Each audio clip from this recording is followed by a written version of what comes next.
I just want to give a very general overview about the National Land Code 1965 and focusing on the land ownership part of the National Land Code. Okay, National Land Code. Okay, so we'll begin our lecture today. The NLC 1965 Land Ownership. National Land Code 1965 only took effect 1st January 1966. And bear in mind, okay, last week we talked about the country's background, right? Our Malaysia gained its independence in 1957. 1957, okay? 1957, then this National Land Code is 1965 because of the historic developments in the country. Because when Malaysia first gained, when the country first gained its independence, the country as we know it now, the original country was a few different regions, okay? So the first one, Federation of Malaya, okay? Federation of Malaysia had Malaya, Sabah and Sarawak at that time in 1957. Singapore, let's forget Singapore for a while. Sabah, Sarawak hadn't joined the Federation of Malaya, okay? So once Malaysia was formed, the modern country of Malaysia was formed in 1965. That's when they try to consolidate all the land, all the different land laws in Malaysia into one code, into one national land code.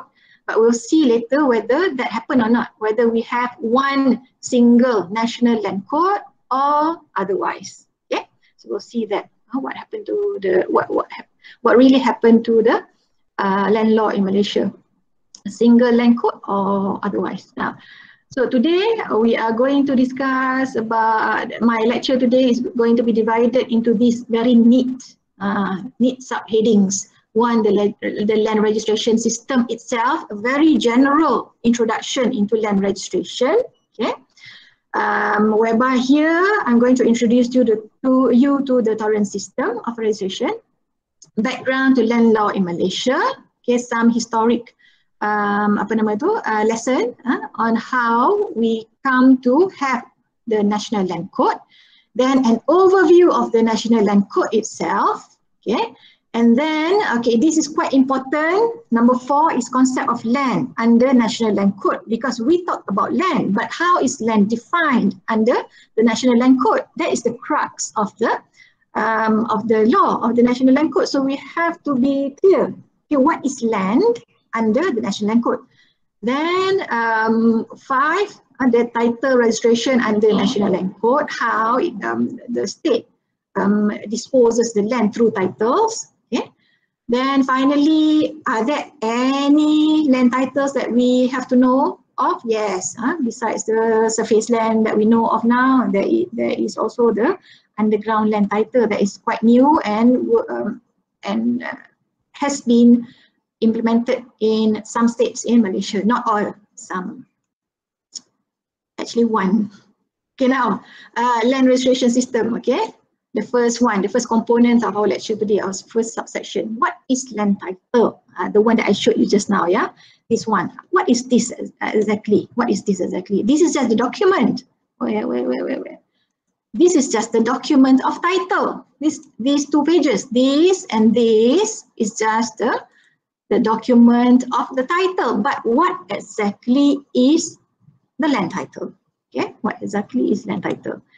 It's a form of registry. That's the keyword that we're looking for. It's a form of registry that shows the ownership of the land.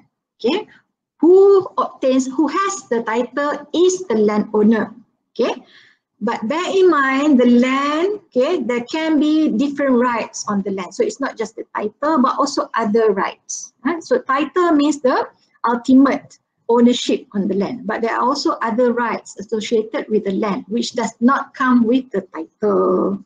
Okay, and we will see that what kind of rights we're talking about. Okay, just example is the air rights. Air rights, native customary rights. It's not a title, it's just a right. Okay, but you can see there we are talking, when we talk about land title, the title proves ownership of the land. Okay, how? Because it is registered. Okay, it's a form of registry.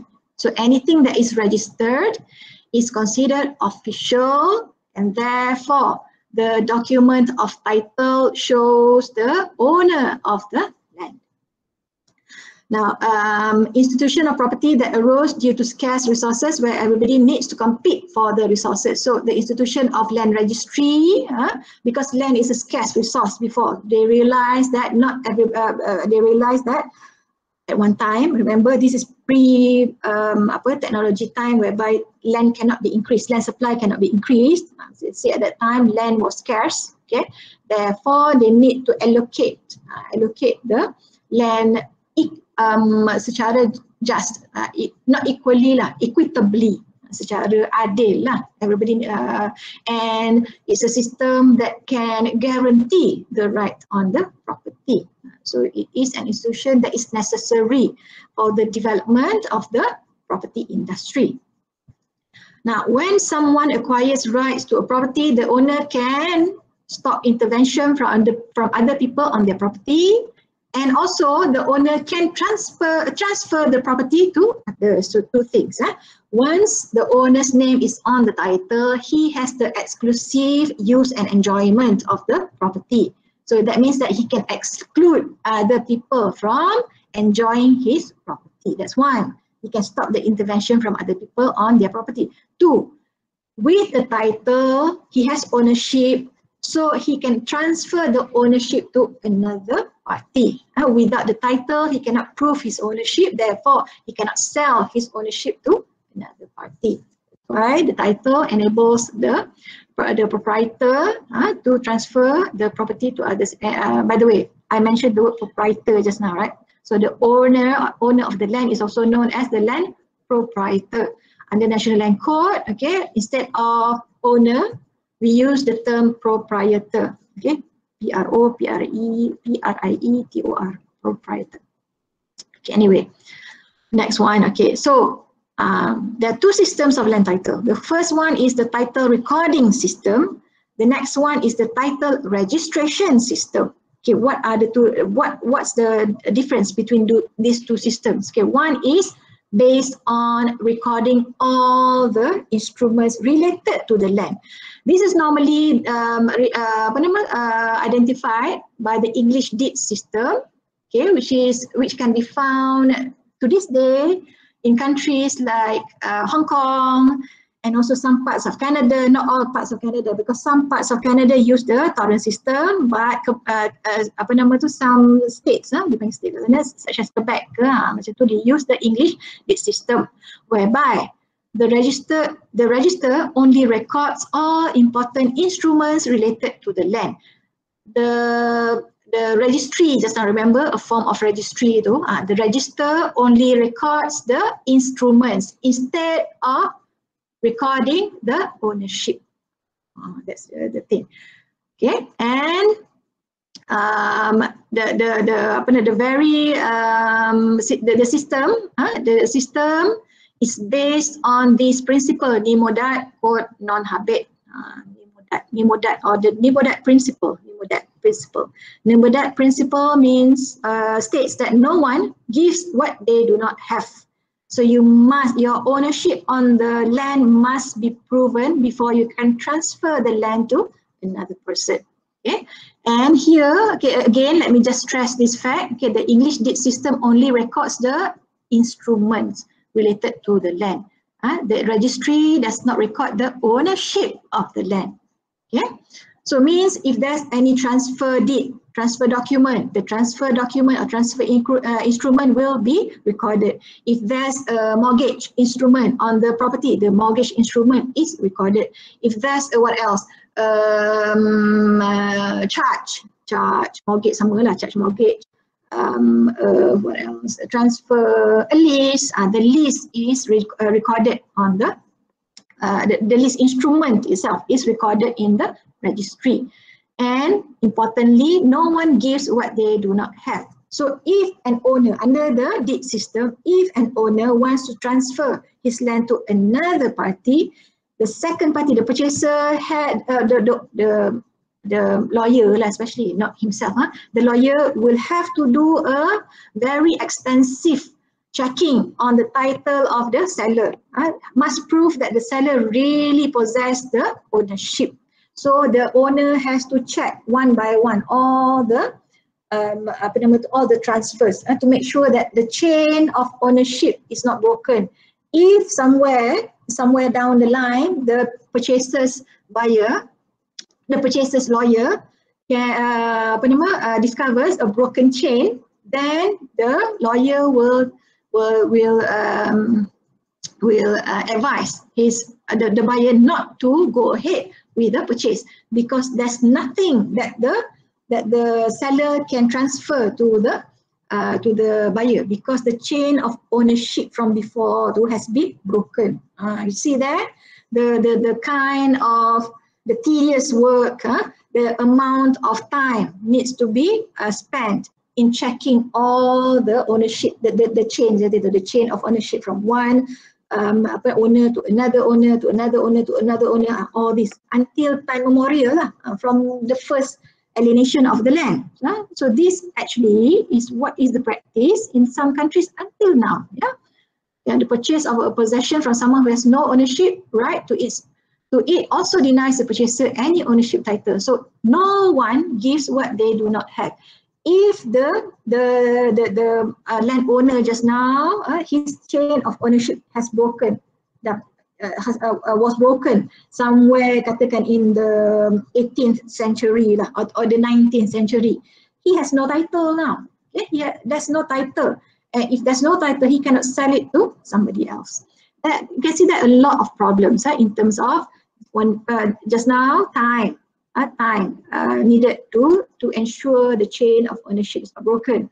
The cost also, time cost of waiting for the verification of title. Lagi the cost that you have to pay the lawyer to do all this verification. What else? If there's a broken chain from before, then what happens then? A lot of problems are created. So means that the current owner has to do something to rectify the broken chain of ownership. So a lot of problems with the title recording system. Okay, and that's why most countries realize that it is very complex, very tedious, very tiresome, very costly. That's why they prefer the second system, which is the title registration system. And the Torrens system is the brainchild of this Michael Torrens from Australia, a land surveyor who came up with a system which is so simple. He said, now we do away with the deed system. We don't have to check the chain of ownership until time memorial. What we do is the register is everything. The register tells you who the owner is. You must use these three principles so that whatever is on the title is final, is ultimate. You cannot question the title, the registry. You cannot question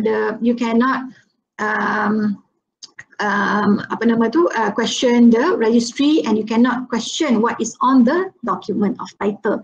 Take it as it is, or the land title itself. So what is the Torrens system? Is whereby the register gives an indefeasible title of the land to the registered proprietor. Indefeasible title means you cannot challenge the title of the land to the registered proprietor. Once the name of the proprietor is properly registered in the title, then he holds the title to the land. You cannot challenge his title, you cannot defeat his title in any court. So that's why it is indefeasible. So the root word here is defeat. Indefeasible means cannot be defeated or cannot be challenged. Okay, so Torrens system, the advantage over the deed system just now is where Torrens system is so simple. It's like whatever you see in the register, that's what you have.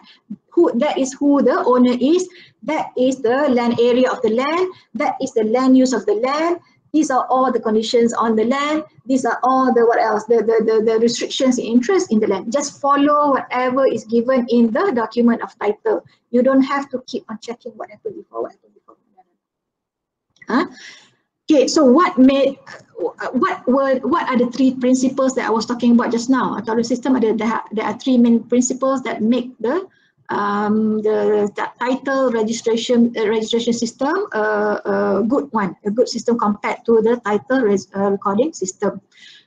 Okay, I will show you in the next slide what are the 3 principles of the torrent system. Now, this slide shows you the difference between the title recording system and title registration system. So on the left hand side is the English deed system. On the right hand side, okay, this one is what we have in Malaysia and in most countries that apply or that implement the torrent system. Again, we have to thank Sir Michael Torrance from Australia for his brilliant idea to simplify the process of land registration, to come up with this thing called the land title, whereby the title is everything and the proprietor, once the name of the proprietor is on the title, you cannot challenge his title.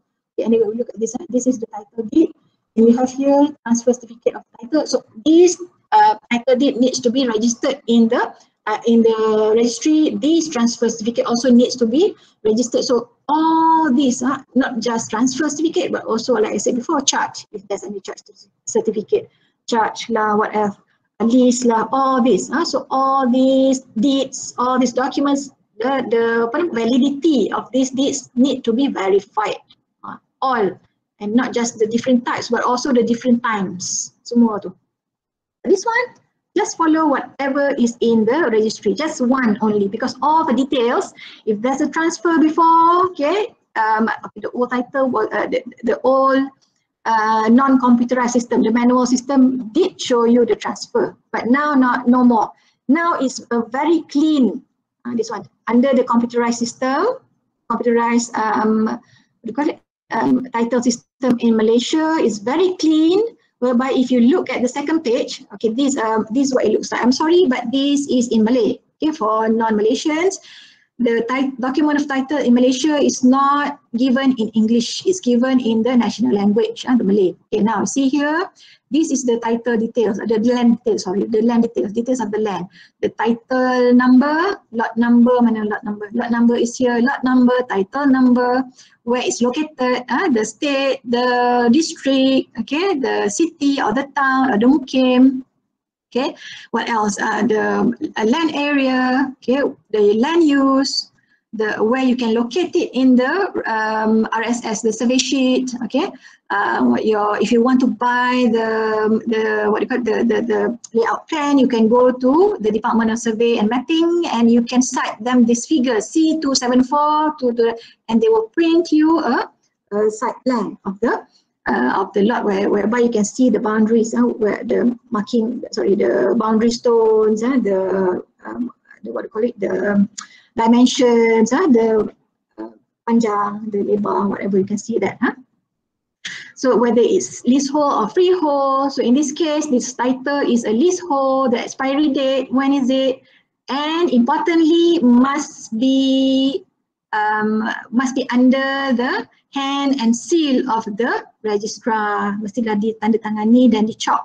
Without this title has no effect. Okay. Any land title must be under the hand and seal of the registrar. Okay. So again, what else? The land, the express condition, the restriction in interest. You go to the second page. If you go to the second page, here the ownership, the proprietorship. Who is the current owner? Is here. So just look at this. You will know who the land belongs to. Okay. Like I said before, the computerized system under this one, record urusan. So all the previous transfers, the charge, the release of the charge, all will be handwritten below. But under the computerized system, it's a clean title, no longer being shown because of the 3 principles of the torrent system. This one. So we go to the next slide. No. One more slide, you will see the 3 principles of torrent system. Now, so what is the torrent system? The torrent system is a system of title registration where the law guarantees that the person shown in the title displayed in the land register is the registered proprietor. You do not have to go and check again whether there is a chain of ownership. No, just look at the title, look at the second page, you will discover, or you will see who is the proprietor or the co-proprietors if more than one person or more than one owner on the land. Okay.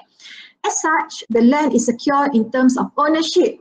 That is, the government recognizes the ownership of the title holder on the land. Means the ownership is guaranteed by the government.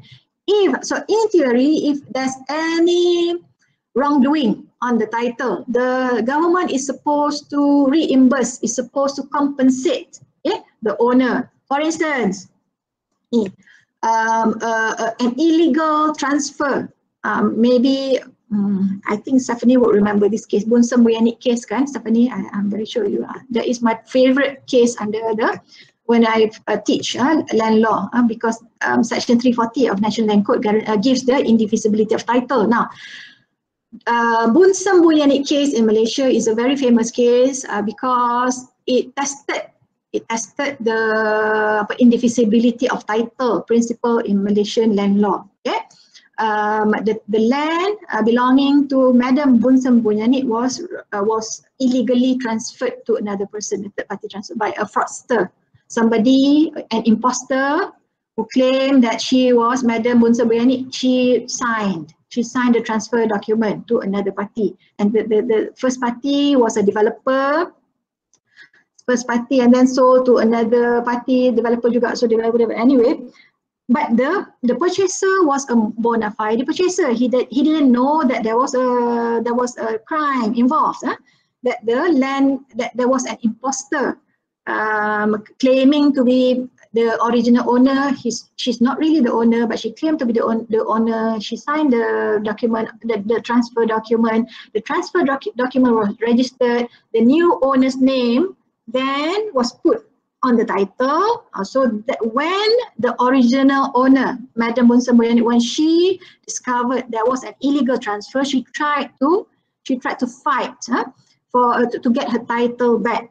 Okay, but the court in Malaysia, there were three. It went all the way up to the federal court. So the first court and the federal court, they in both cases they said that the doctrine of indivisibility of title means that once the name of the owner, especially the new owner, is a bona fide purchaser, he has no bad intention. When he went into the transaction with the imposter, he had no idea that the person who's selling him the land is an imposter. He didn't know that. So he is a bona fide purchaser, and the land is legally transferred to him. It's a company actually, to the company. Protected by Section 340 of the National Land Code. So Madam Bunsam Buyanit, who lost her land to the bona fide purchaser, because now the bona fide purchaser is recognized under the law as the owner, because the name of the company is on the title of the land. Okay, so settle his part. So now what happened to Madam Bunsam Buyanit? Was when we say secured, when we say guaranteed, kan?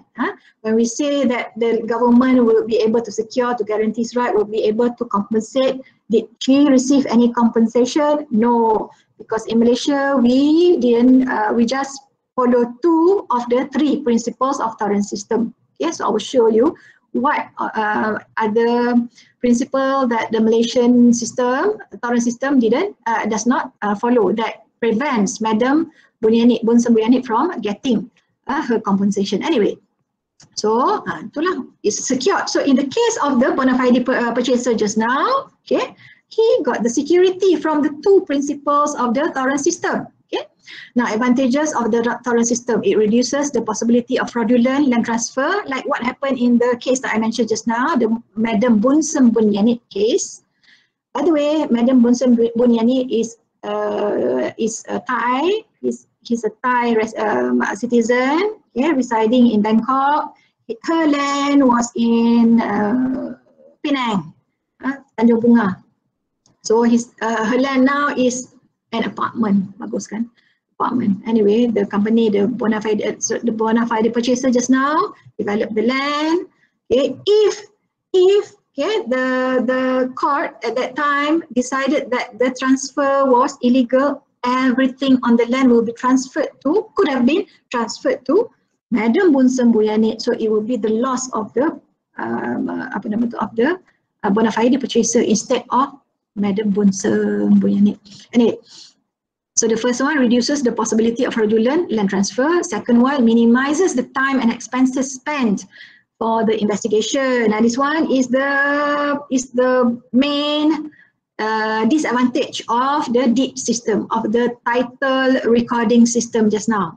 You don't have to spend time, spend money to investigate the legal history of the land title anymore. You don't have to look at the chain of ownership anymore. No need, because whatever is on the title is the title. It's enough. Now, registration confers indivisibility of title. Okay, means once the name of the person is not proprietor though, once the name of the person is registered, that person's title is indivisible, cannot be challenged. The landowner of the land will not be affected by claim on his land from other people who is not the registered owner of the land. Okay, this one. So you see here the three principles of the current system.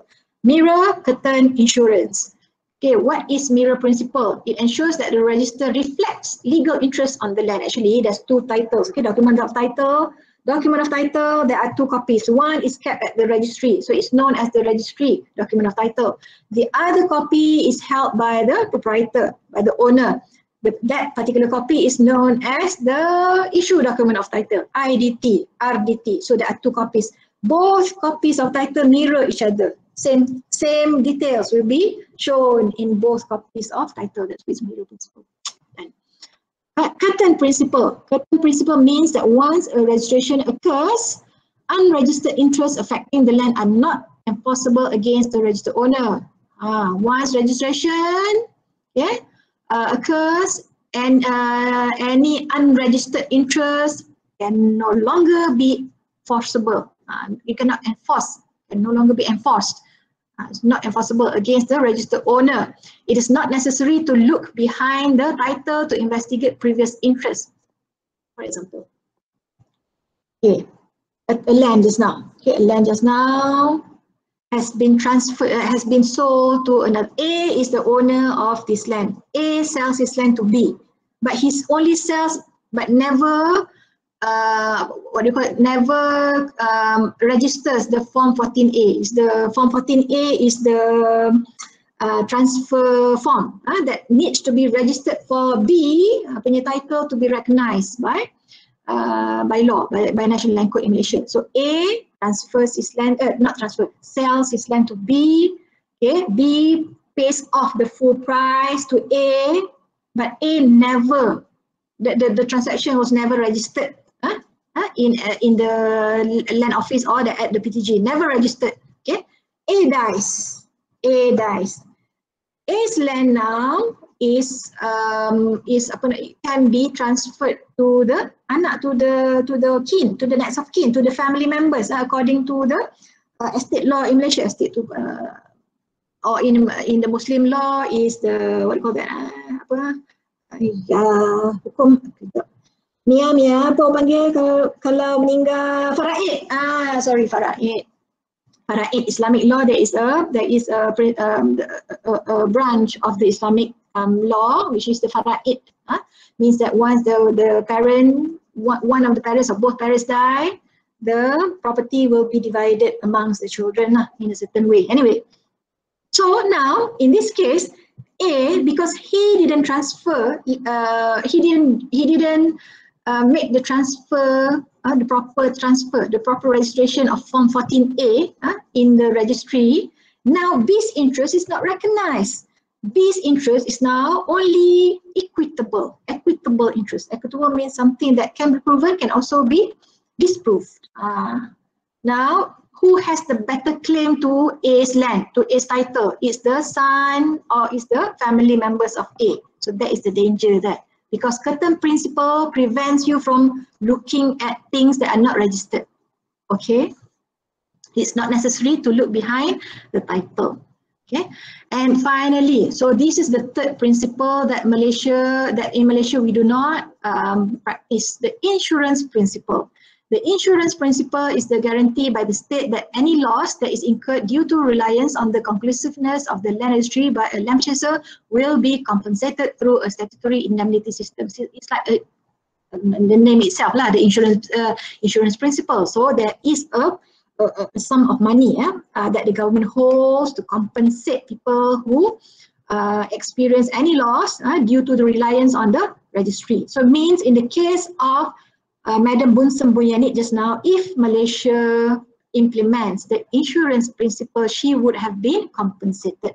But because we only apply the first two principles, the mirror principle and curtain principle, which gives the indivisibility of title to the owner, to the proprietor, not the insurance principle. Therefore, Madam Bun Semboyanit was not compensated at all. So what did Madam Bun Semboyanit get out of her experience? She's not, no, it was an old case. There's no, Madam Bun Sem sadly passed away. Okay, her son tried to appeal, cannot, because federal court is the highest court of appeal in Malaysia. So that's, everything ends there. You cannot appeal higher than that. He tried to appeal to the Prime Minister of Malaysia, but Prime Minister of Malaysia has no power over legal matters. So sadly, Madam Bun Semboyanit received nothing for her land. It's zero like that. She lost her land just like that. Okay, anyway, Malaysia does not apply. So the last one, like I said, we only apply the mirror and curtain principle. You can Google after this, yeah. Bun Semboyanit case. But we have after the case, okay, the Malaysian judiciary, okay, they said that the judgment of the two courts, the High Court and also the Federal Court, was erroneous lah. Dia kata terkhilaf, erroneous, silap, because the two courts, okay, they apply the immediate indivisibility of title principle to determine whether the title belongs to Bun Sem or the bona fide purchaser. They said this. There are two other cases after Bun Semboyanit that said indivisibility of title should follow the deferred indivisibility of title. Deferred means you must give a cooling off period after the new owner's name is endorsed on the title under the hand and seal of the registrar. There needs to be a cooling off period whereby the indivisibility title does not take effect immediately. There must be some period, some grace period that allows for the original owner who is the any owners who becomes the victim of any fraudulent cases or any crime to be able to challenge the what do you call it, the title of the new owner. Okay, so if I can just write here, where do I write this? Some of the notes, yeah. Wait. Go back to this one. Yeah, sorry, my mouse. Wait, I just scribble here the name. Daniel. Okay, now Bun Semboyanit. Later on, if you want, Yanit. If you want to look at this one case, and then the two cases, I just remember Tan Yin Hong, because this is Yang. This is the name of our student before. His name was the same as this court case, Tan Yin Hong. So the decision in Bun Semboyanit is no longer the precedent is no longer used. Bun Semboyanit of immediate indivisibility of title versus deferred. Deferred tu tak tangguh. Deferred indivisibility of title. In Bun Semboyanit's case, the Malaysian courts, the High Court and Federal Court, they followed the immediate indivisibility of title. Once the name has been endorsed on title under the hand and seal of the registrar. That's it. You have to accept that. Curtain principle means you cannot sync up. You cannot look beyond the curtain beyond the curtain of the title, right? So immediately upon the endorsement of the new owner's name under the hand and seal of the registrar, that's it, immediately. But the other one is under the Tani Hall reversed the judgment of Bun Semboyanit. Okay, Tani Hall, and also another case I cannot remember. But anyway, Tani Hall was the first case that overturned or overruled Bun Semboyanit, the judge in Bun Semboyanit, and then he said, now we in Malaysia, to be fair to owners who may be the victims of scams, of of crimes, now we practice deferred indivisibility of title. So must give some cooling off period, okay, after the registration, so that the title may be challenged. May, not will, not can, will be may be challenged. Boleh lah cuba. But anyway, next. So what's my next point? Okay, next. It's now 4, yeah. Components. Okay, what are the components? 3 components of torrent system. The parcel section identifies the boundary. Remember our talk last week regarding the cadastral and the registration. So the parcel section, whereby the boundaries, the boundary stones, boundary markers, that's under the cadastral, and giving it a unique identifier and describing the metes and bounds. Don't say I misspelled, because I checked, I had to Google this. Metes and bounds is a surveyor, land surveyor punya jargon or term. Metes and bounds, normally the measurement, dimension, usually graphically by reference to a plan or survey. Okay, so this, the first one belongs to the cadastral, belongs to the Department of Survey and Mapping of Malaysia, the parcel section, whereby they are in charge of surveying of locating the putting the boundary stone and things like that, of putting the coordinates and things like that. Second one, proprietorship section. This is normally the second page of the title, whereby it identifies the owner. Then the encumbrance section. Encumbrance identifies any other interest in the parcel, such as charge. So when you make any loans to the bank, okay, so there's a charge there, charge, satu gadaian, gadaian, charge. Now the landowner is the charger, the bank is the chargee, so the charge is registered, okay, in the document title. Caveats, if any caveat, okay, again together with the charge, the bank normally will insert or will enter a caveat on the title. Caveat will freeze the title, will prevent any transaction from taking place on the title. Any transaction means cannot sell, cannot lease, cannot charge without the approval of the caveatee, the banks lah just now. An easement or a restriction. Easement, what's that? Easement is a right of way. Okay, a right to do something, right of way, a right on the land. Okay, so means sometimes there's a right of way or easement, what else? Right of light. In some countries, right of light, you can prevent another land from building too high until it it becomes a barrier from light, for light from reaching your property. Boleh. Easement, right of way. Restriction as to use. So restriction as to use, this is normally the first page.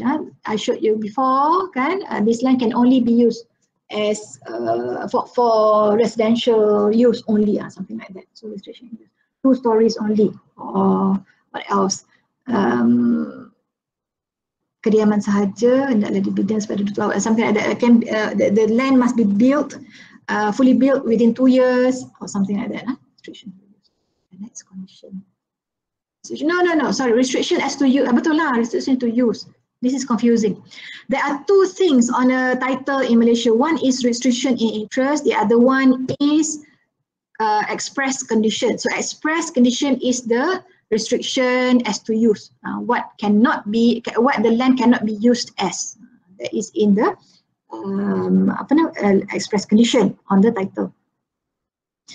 If I say express condition, that means there could be another condition, right? Another type of condition. So the other type is known as implied conditions. Okay, implied conditions do not appear on the title, but it's assumed that everybody must know and everybody must follow. and the the implied conditions. Normally there are two. One is regarding the boundary stone. Boundary stone cannot be removed, cannot be destroyed. If it's destroyed or removed, you must replace it with your own cost. The other one is regarding the use of the land. If it's under whatever use, you have to do something. So it means if it's under agree, you have to fully plant the land within, or you have to start cultivation within how many months upon alienation, and you have to completely cultivate within how many years. So like that. Okay, the implied condition. Okay, anyway, torrent system in Malaysia. So who administers? The district land office, the district land officers coordinated by the state PTG, the State Department of Land and Mine, normally located in the state capital. And who's in charge of this one? The first one, just a passer section. This one is the Department of Survey and Mapping Malaysia, Japan. Now the second one, only second one, so we have 5 more to go. Anyway, 5 subs. Now, pre-independence land administration in Malaysia. Okay, due to our history, there were 3 entities that already existed before independence. So we had the straight settlements, we had the federated Malay states, and we had the unfederated Malay states. So straight settlements. Okay, these are the states located along the Straits of Malacca. Then federated Malay states, we had Perak, Selangor, Negeri Sembilan, Pahang, the states that were early to receive British influence in their states, and unfederated. These are all the states, not all, except Johor. Kedah, Perlis, Kelantan, Terengganu were under the Siam, were under the Thai punya protection. They were the protectorates. Protectorates, betul ke the term? They were under the protection of the Thailand government before, and Thailand was known as Siam sebelum tu. Johor was a special case. Anybody from Johor? You know this lah. You know why Johor is under the unfederated Malay states together with this.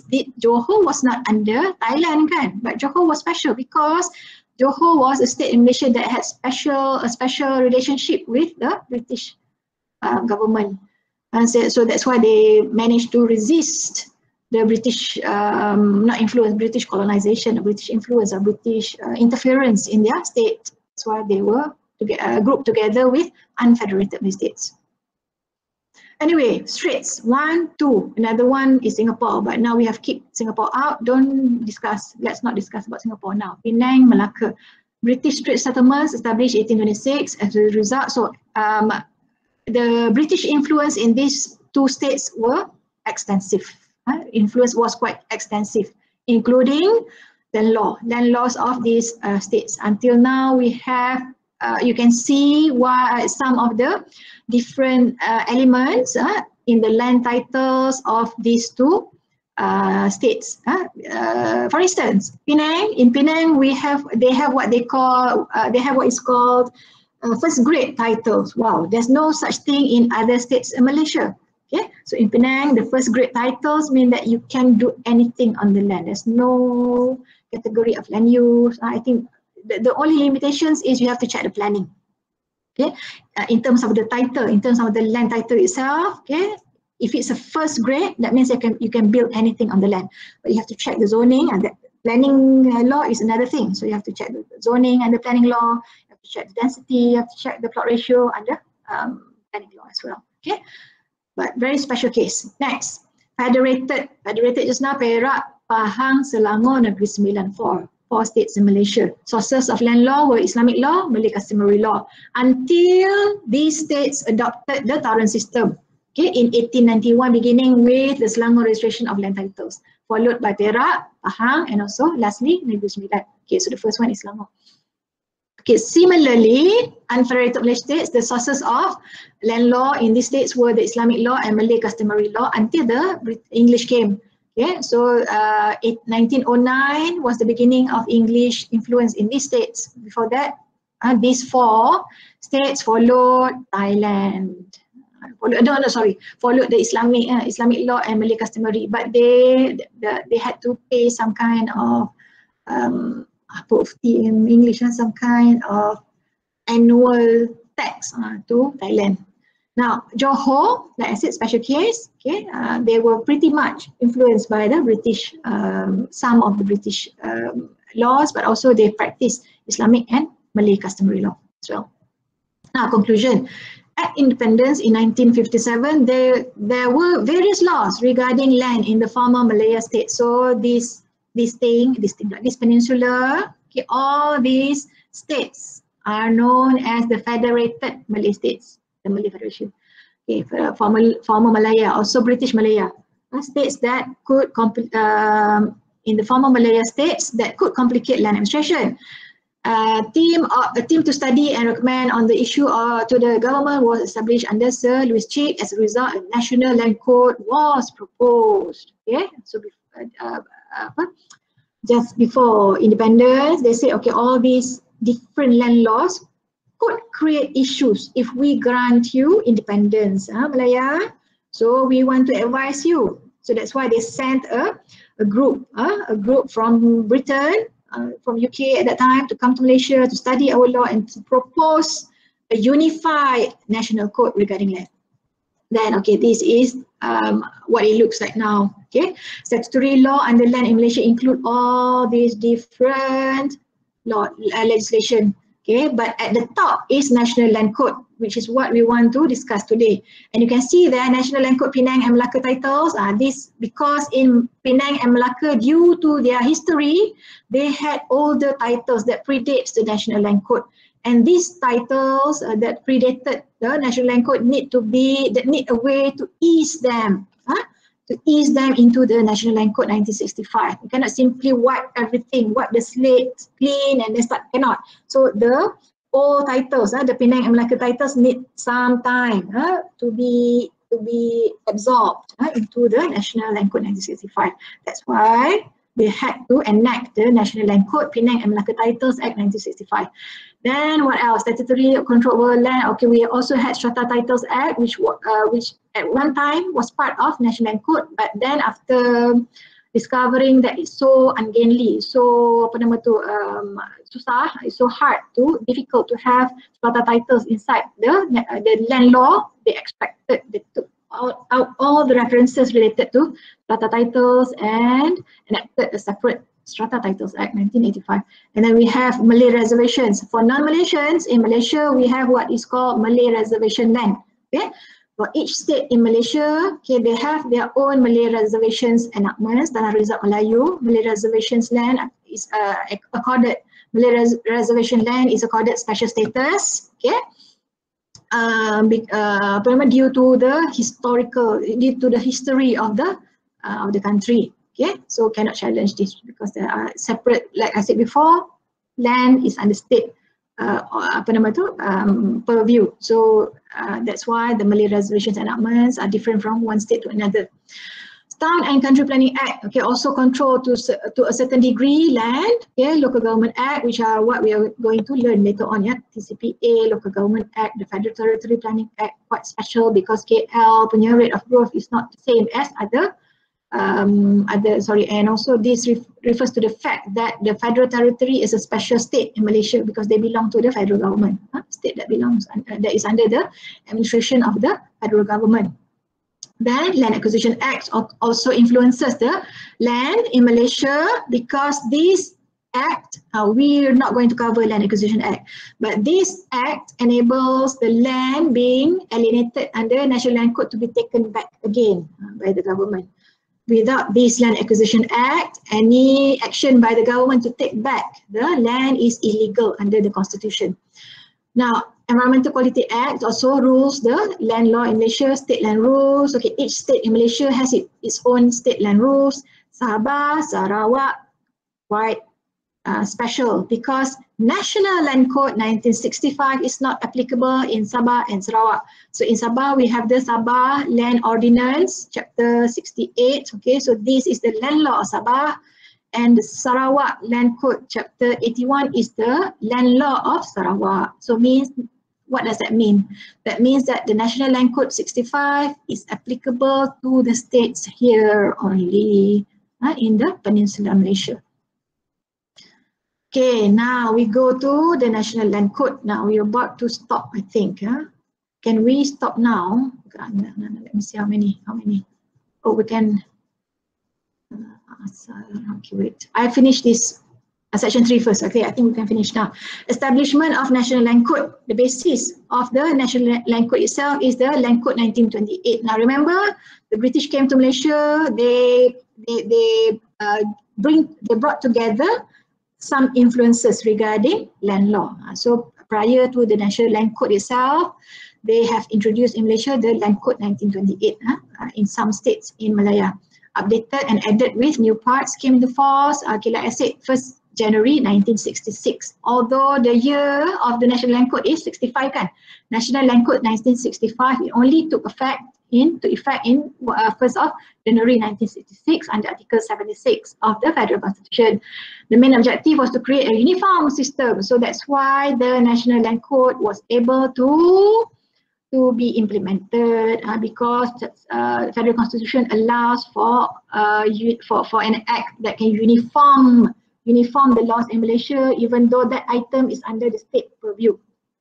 Okay, a uniform system for what? For land title and land dealings. Okay, in Peninsular Malaysia. Now, before National Land Code, okay, there were 2 land titling systems, trade settlements. Remember the Penang and Malacca just now? They were under the English deed system, the cumbersome punya method, this cumbersome system, whereby the chain of ownership needs to be checked, need to be verified under the Nimodat punya principle. Other states, okay, individual rights on the land confers only with express grant from the state authority at that time in the unfederated states and also the federated states. Individual rights on the land is only conferred only with express grant from state authority with a certain, we call it tax to the state authority. And also the Islamic punya method, method of opening land. There is a principle called also even before the state authorities express consent. Remember the dates before before the British came, we have the Ihya al-Mawat principle. Ihya means to give life. Mawat means the dead. To give life to the dead. This principle applies to a land, okay, previously uncleared, previously untended, previously uncultivated, unlived on. It's a vacant land, nothing on it. Okay, maybe jungle or bushes. Okay, if somebody goes onto the land, clears the land, cultivates on the land, erects a building on the land, a house on the land, he is said to have given life to the dead land. So that particular area that he has opened belongs to him. That was the system before the British came, okay, under the Ihya al-Mawat system. And he has to pay a certain amount of, we call it tax, on the hasil, on the returns from the land, right? Returns meaning on the yields of the land. Yields in terms of if he cultivates paddy or rice, on the rice on the rice, kan nak cultivate rice, cultivate paddy lah. Cultivates paddy, cultivates rubber or whatever kind of cultivation, he has to pay 2.5% if I'm not mistaken, but some percentage to the, not to the state authority, but to the kampung one, to the village punya leader, ketua kampung, the chief of the village. And the chief of the village will give to the district, and there was a system before, before the British came. Okay, but there's no title. There's no title means anybody can come and kill you and take. Anyway, there's no security of title at that time. Okay, but there was a system. That's what I want to. That's my point. There was a system before the British came to Malaysia. Okay, anyway, National Land Code unified those 2 systems, the Straits Settlements and the other states, so starting from the 1st January of 66. What about the National Land Code itself? It's a codification of laws related to various important aspects of land. Codification means you can code, you can keep on adding, you can keep on extracting something from the code. From the code. Code tu adalah code lah. Code jenayah, betul tak? Code. Kanun. Sorry, I was trying to translate in Malay, into Malay. Code in Malay is kanun. Kanun means you can add, you can keep on adding, you can keep on extracting things from the code. Codification of laws related to various important aspects of land, yeah, which relates to three main things. One, the registration of land title and dealings. The second one, collection of land rent. Rent here refers to the tax on the land, okay, cukai tanah. And finally, land title and other matters. Oh, I think we have to stop now. 7 orang saja, okay lah, anyway. So I take that everybody's here now. Okay, we start again. Continue where we left off just now. At the National Land Code, yeah? The introduction to National Land Code just now. Wait, let me just, okay. Wait. Before that, just making sure, yeah, I am presenting to everyone. Okay, now. Okay, now. Okay, so what is the National Land Code 1965? Okay, why do we need to have one National Land Code for Peninsular Malaysia, at least lah, for Peninsular Malaysia, Sabah, Sarawak, two different things, right?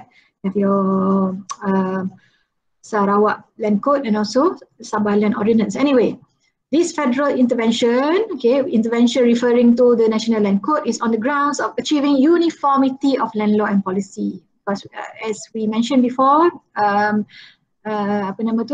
due to the history of Malaysia at the time of the formation of Malaysia, the modern country of Malaysia, we had the Straits settlements punya land law, unfederated Malay states different land laws, and then the federated Malay states different land laws.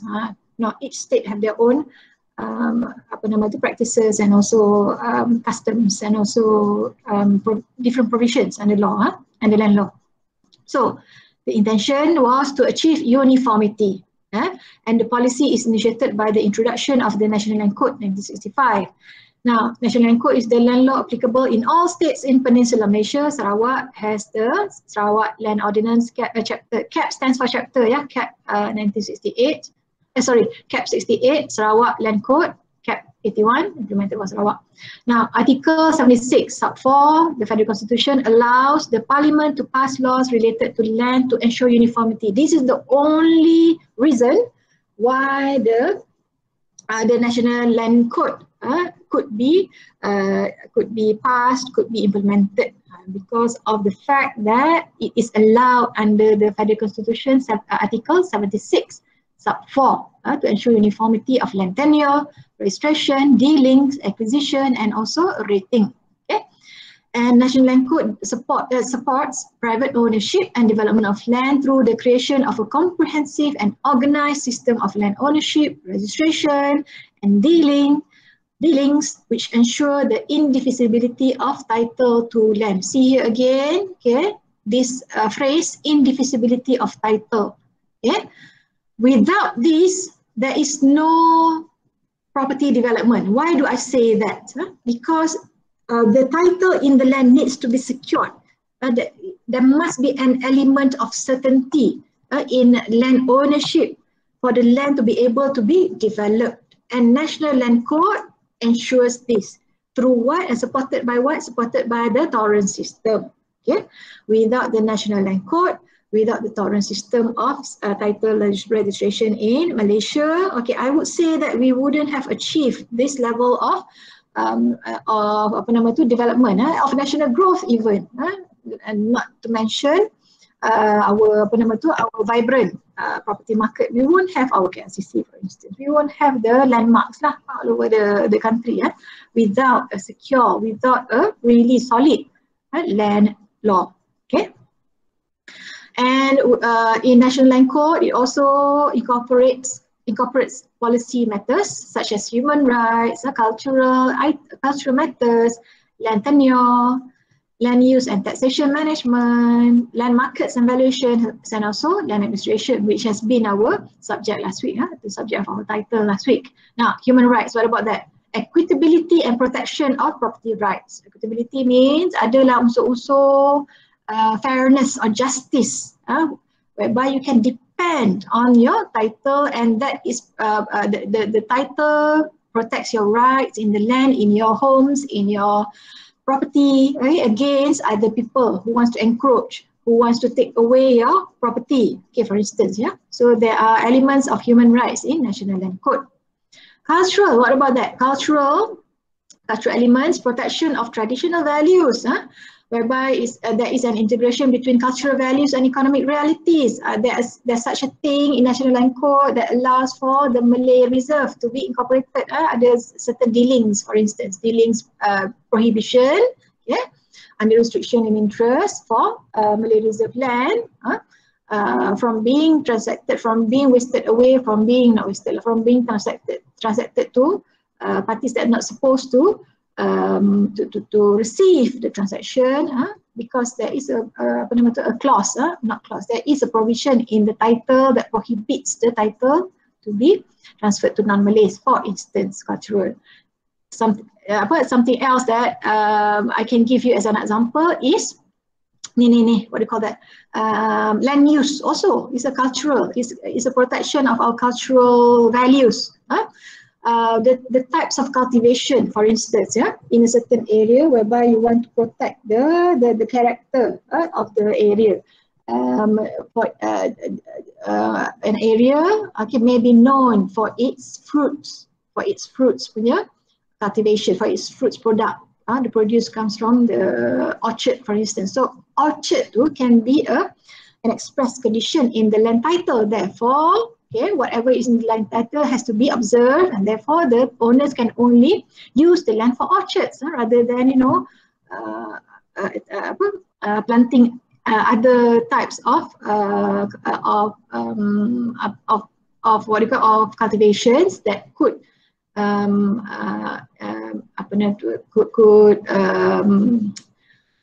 affect the culture of a place, for instance lah, contoh paddy, things like that, yeah, cultural. Land tenure, okay, in terms of land tenure, the pegangan land tenure, the holding of the land, okay, guarantee of ownership and security of tenure, land allocation, and also access. So all lands are given the right under the National Land Code to have access to public area, to public, to terminals, for instance, to the public roads, for instance. There is a guarantee under the federal, under the National Land Code. So that means that all landowners will not be landlocked.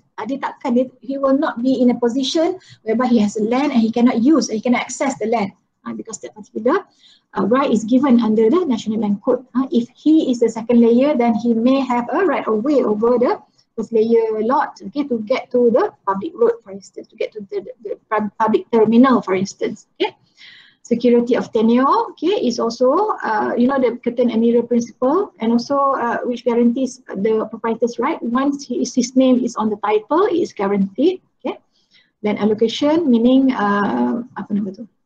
land allocation, land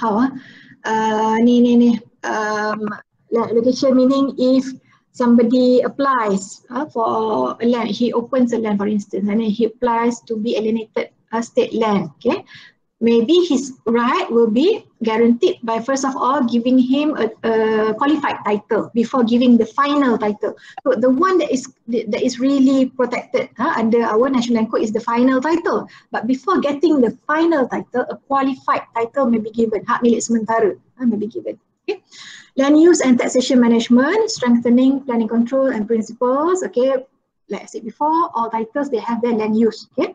Land underutilization, inappropriate land use, for instance, an agri land cannot be used for industrial purposes, okay? Or a residential land cannot be used for commercial, that's a bad example. A building land, okay, cannot be used for agricultural purposes. Can you give me an example of a building land, kan? Suddenly a land that is built upon with a building being used for agri purposes. Ada tak? Can you think of an example? I think this is easy for property people. This one, land use. Under National Land Code, okay, there are three land uses, three categories of land use, which is categories of land use. Land use, which is, okay, agricultural, agricultural use, okay, residential, building. Then last one is industry. Agriculture, building, industry. Okay, it is normal, quite normal, okay, to prevent to prevent agriculture from being used as industry, kan? Nak buat kilang pula suddenly. But can a building land be used for agri? Building, a building, and a building land that has a building, and the building on a building land, can a building land be used for agri purpose? Suddenly lah. Does that happen in real life? A building being used for agri purpose, and that's and the planning law prohibits that actually. National Land Code also has a way to prohibit that. But in real life, yes. Tak apalah. I answer lah my question. In Malaysia, what is called swift farming? You heard of this? Swift farming or bird hotels. Bird hotels, whereby people in some parts of the towns, normally the old towns, they use the shop houses, normally pre-war shop houses, and they convert that into swift farms. Swift to burung, swift is a type of bird to get the bird's nest, bird's nest. So they farm the birds to get bird's nest, which at that time at one time can get people about 2,000, 3,000 per kilogram, but now I think it's less than that. But at one time, that was a big problem, okay, in Malaysia, in some towns in Malaysia, especially the older towns, older parts of the towns in Malaysia, where people converts their pre-war shop houses into bird farms. Okay, so that's why lah. In terms of planning, in terms of land use, okay, the National Land Code is able to control the land use against the inappropriate land use. Okay, strengthening management for sustainable development as well. Because if the lands are being used in a way that is productive, that in a way that is not jeopardizing the environment, for instance, okay, that can ensure, that can lead to a more sustainable development. Land markets and valuations, the land markets and valuations shall function properly.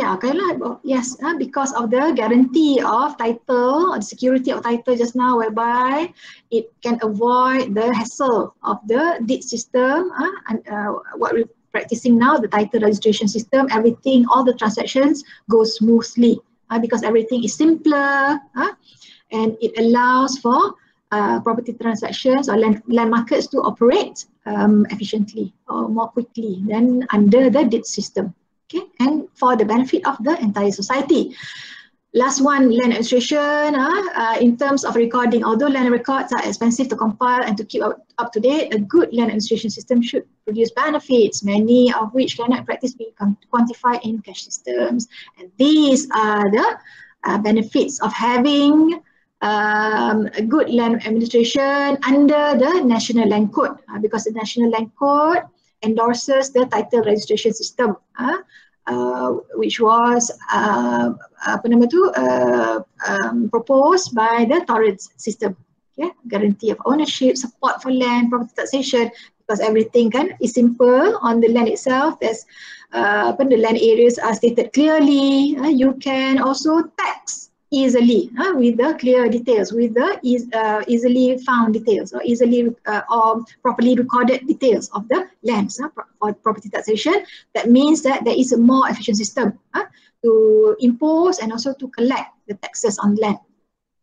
Provide security for credit, develop and monitor land markets and protected state lands as well, because without a title, without a document of title, a land is always a state land, so it belongs to the state. No matter, in Malaysia, remember what's happening now? A few months back, I think 3 months back, the durian, the Musang King punya case kan. So those lands are still under state, okay, state land. So however long you have been on state lands, and this is what our article, the article that we're going to discuss after this a primer in land law, and also the other one, laws step Step apa? Lost step children. That one. We are going to discuss this actually. Protect state lands.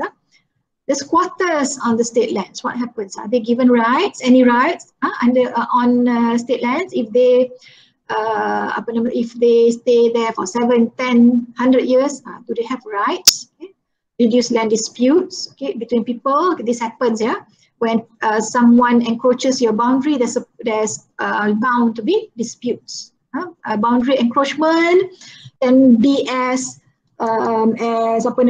small as somebody building a fence on not 1 meter, a few centimeters on your side. You also can dispute that. That is as small as that, but can be also as significant as somebody building someone on your part of the land. So can reduce land disputes once the boundaries are clearly marked on the land, which is available under our National Land Code, whereby the titles, they have the, I don't have that one. The title example that I showed you does not come with a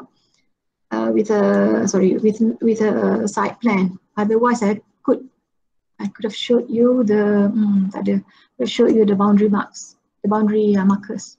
That one, source of dispute. Okay. By the way, if you remove or you move the boundary markers, is an offence under the National Land Code. Cannot do that. Okay. What else? Just now, human rights. Okay, done. Now, title registration, the National Land Code endorses tolerant system of title registration, whereby title is everything. So this is the golden rule of the National Land Code. The title is everything. Okay.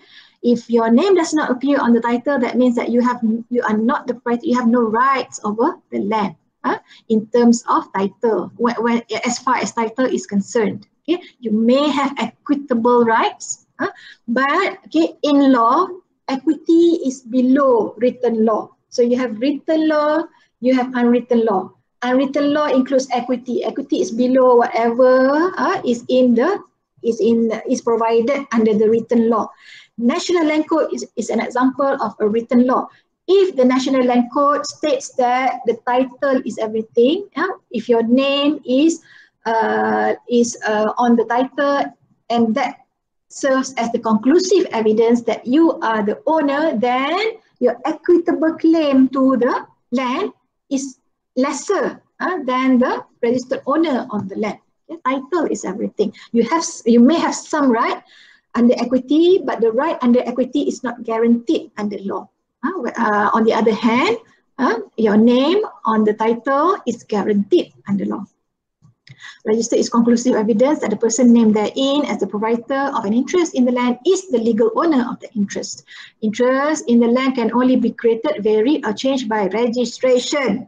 Okay, so if the title is everything, registration is the tool that enables this statement that title is everything. You must register in the title. You must register the title for the title to have this effect. Everything, the highest power on the land. Okay, the fourth one. Okay, so now I bring the focus to what is land. What is the definition of land under National Land Code? So the first definition is the Section 5 definition, and I think people going for their TPC, for their test of professional competency in competence in Malaysia, if you want to become a registered valuer, registered property manager, registered estate agent, okay, you have to know Section 5 National Land Code, because you are dealing with this in your job, as a valuer, as a property manager, as a estate agent. Now, Section 5, what does it say? It gives you five categories that can be considered land, that can be considered land under National Land Code. The first one is the land surface, tanah permukaan, the land surface itself, and all substances forming the surface. So if it's land surface, maknanya tanah permukaan dan apa-apa saja yang atas permukaan, including example clay deposits on the land surface, So anything on the land surface that forms the surface is land. Okay, the second category is subsoil. Subsoil means anything under the surface. Okay, subsoil and all substances. So meaning tanah di bawah, tanah permukaan, subsoil, and also all substances, meaning things like oil, mineral. So that is land under the National Land Code. The third one is the fixture, the attachment. Anything, all things attached or permanently attached to the earth, whether on or below the surface. Again, just now, A is the surface land, B is the subsoil, the tanah di bawah surface land. The third one is anything attached to the earth, whether on the surface or below the surface. So that is considered land. Okay, so that is quite funny, isn't it? Land, a building is land. So building is part of land. Fixtures is part of land. So after this, I will show you a slide whereby we will distinguish between fixtures and chattels. Fixtures are land because it's fixed, it's permanently attached to the earth because of the building. Anything in the building that is attached to the building is actually land. Found that? So any attachment to the land is land. That makes things complicated, isn't it?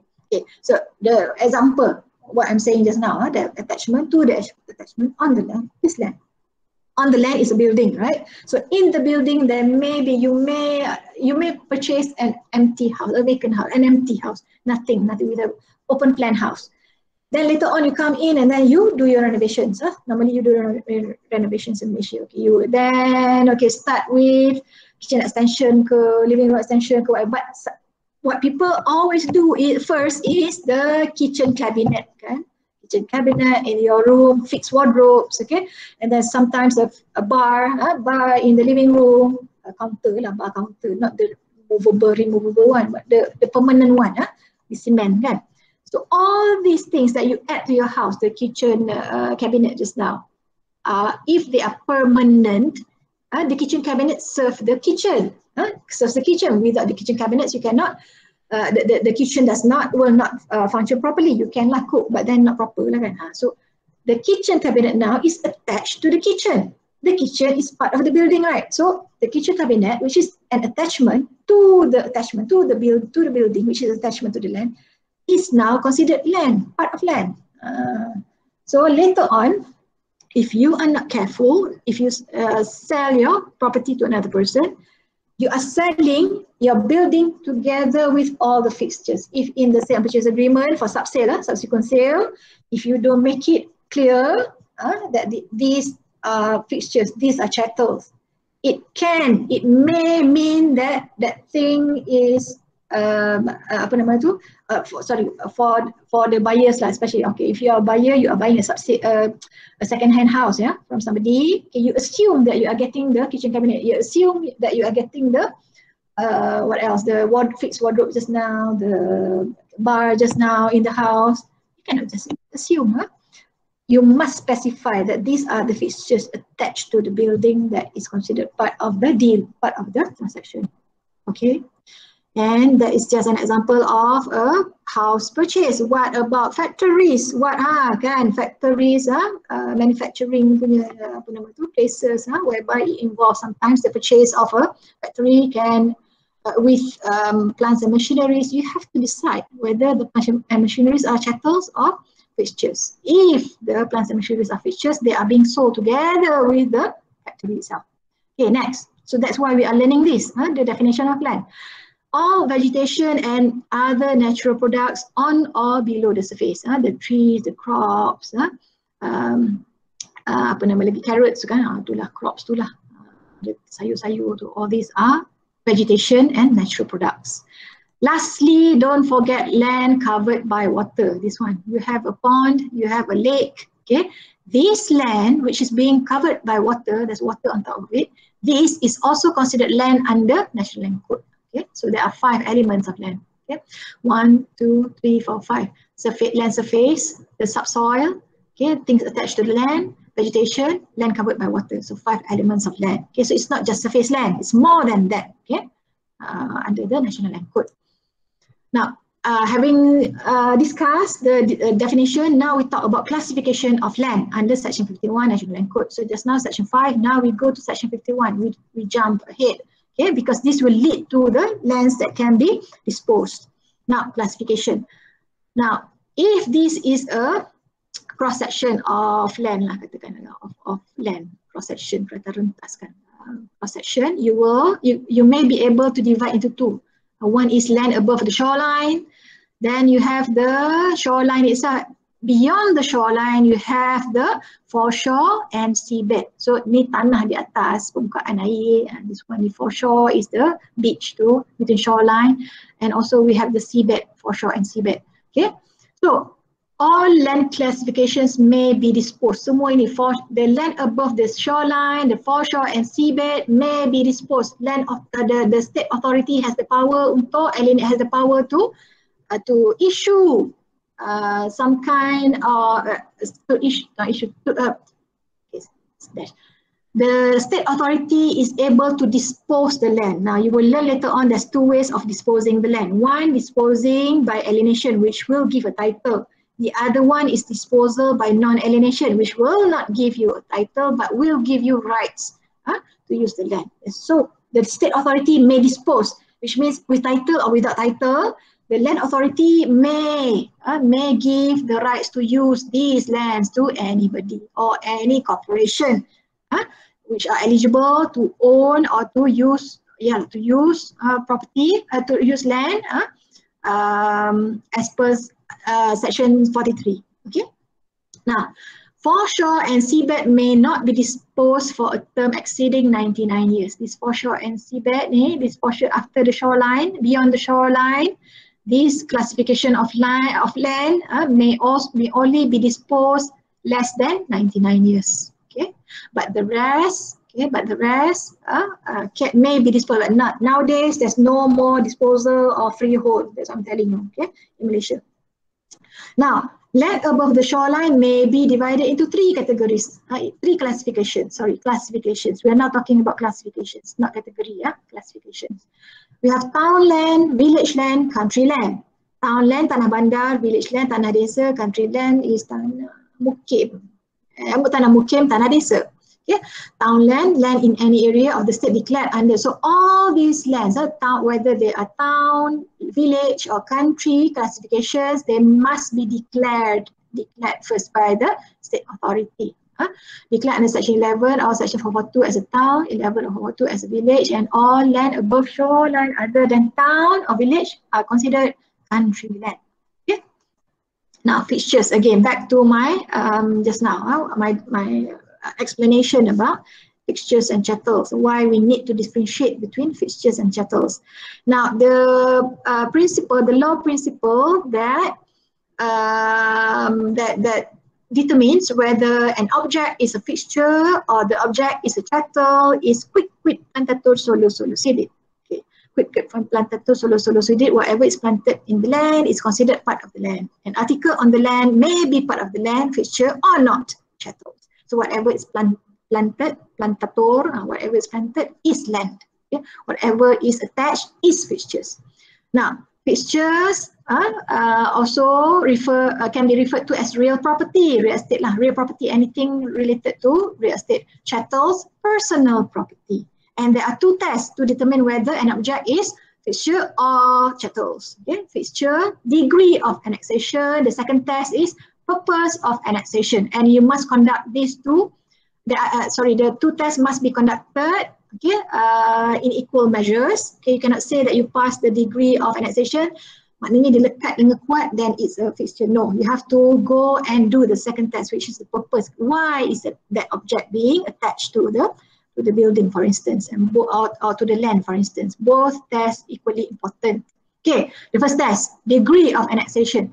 If the object is resting on its own weight, if it's only gravity that makes it lie on the ground, okay, resting on its own weight, there's no nuts and bolts to hold it into place, then prima facie chattel on the first look, on the surface, maknanya sekali pandang, sekali imbas, on the first look, it is chattel.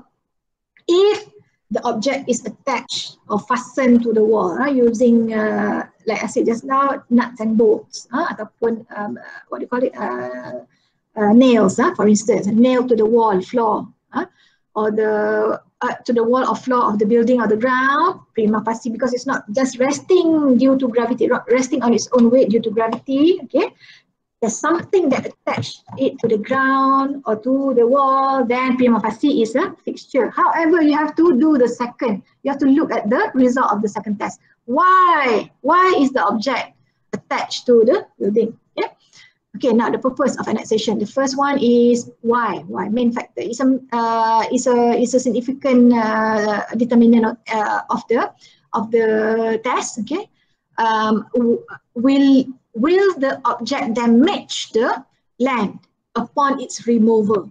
If it damages, if you can foresee that the removal will incur damage to the floor, to the wall, for instance, right? If you once you remove, okay, then probably it's there because it's meant to be there. So it's a fixture.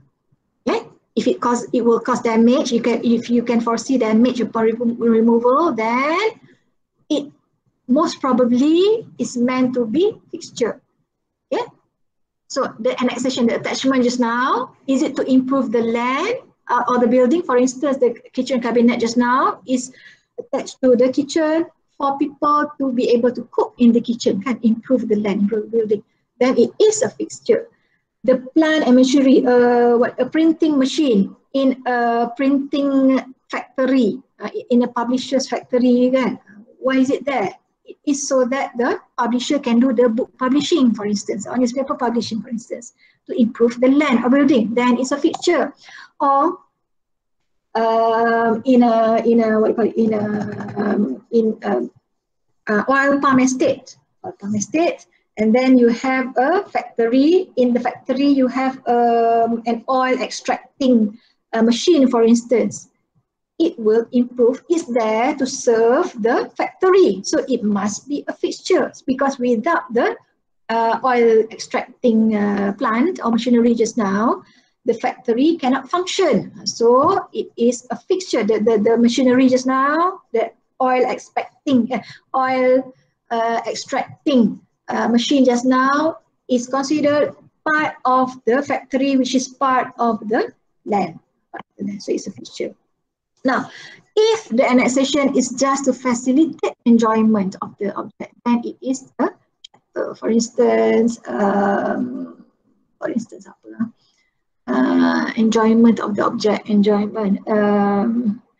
something that if you take away, it will not make the object cease to function, to cease to function for the purpose of the land or the building.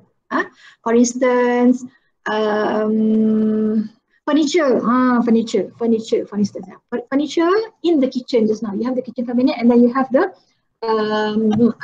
the various electric equipments, the microwave, microwave sekarang ni, air fryer, you have what else, oven, all these things. Without the kitchen cabinet, you can easily, but anyway, that's a bad example because those are personal property, right? Okay, example, annexation of anything that if you take away will not reduce the function of the object. That is a chattel. That means it's a chattel. Purpose of annexation just now. That means that if you take away that object and the fixture can still, the object can still function, or the building can still function, then it is a chattel. The purpose of annexation. If that thing, if the purpose is not that important, as opposed to just now, right? My example of the oil extracting machine in a factory on a oil palm estate. That is necessary for the oil palm estate, for the land, kan? But if other things not really necessary, then those are chattels. Okay, 5. Two more subsections to go. Title registration under National Land Code. Who is the original owner? Is the state land, state authority. Now, it says that under Section 40 of National Land Code, property in all state land, minerals, and rock material within the territories of state vests in the state authority. So, the land, the minerals, the rock material, minerals, rock material, all this. Minerals, gold ke bauxite, the one just now, the one in Malaysia, kan, minerals, rock material, for instance, clay, for instance. I have all these examples before. No, marble, rock material. Okay, marble is rock material. So all this, okay, originally belongs, vest means belong to the state authority. State land means all land in the state, including riverbed, foreshore, forebed within its territories or limits of the territorial waters other than alienated land, reserve land, mining land, reserve forest. So in case of and all countries, the international law tells you that the berapa 20 miles nautica kan belongs to the country. So within that boundary in the apa nama the sea line tu belongs to the state. That's why lah the claims kalau the oil rigs in the area of the shore of Terengganu belongs to the state of Terengganu, you know. So because this is the definition within its territories or limits of territorial waters. Now, alienated lands are not state land. So all these are not state land. Alienated land, reserve land, mining land, reserve forest. So all these are not state land. Once a state land has been declared, has been gazetted as reserve forest, then forest reserve lah, it no longer belongs to the state. Yeah, no longer can be considered as state land. Jadi sekarang ni sudah jadi reserve, hutan reserve, reserve simpanan lah. You cannot touch it, cannot alienate by right. Okay. Therefore, state authority that has vast powers over land, and state land can be disposed. In Malay, this is lupus, dilupuskan, okay, disposed to eligible persons and corporations through alienation and non-alienation methods. Satu, pemberi milikan. This is non-alienation, bukan pemberi milikan. Alienation is when you give through a document of title, give a title. Non-alienation, you give the rights only, and not through document of title. So the state land can be disposed, can be given, can be distributed, can be given to eligible persons and corporations through alienation, non-alienation methods. Two methods. So one will result in a document of title.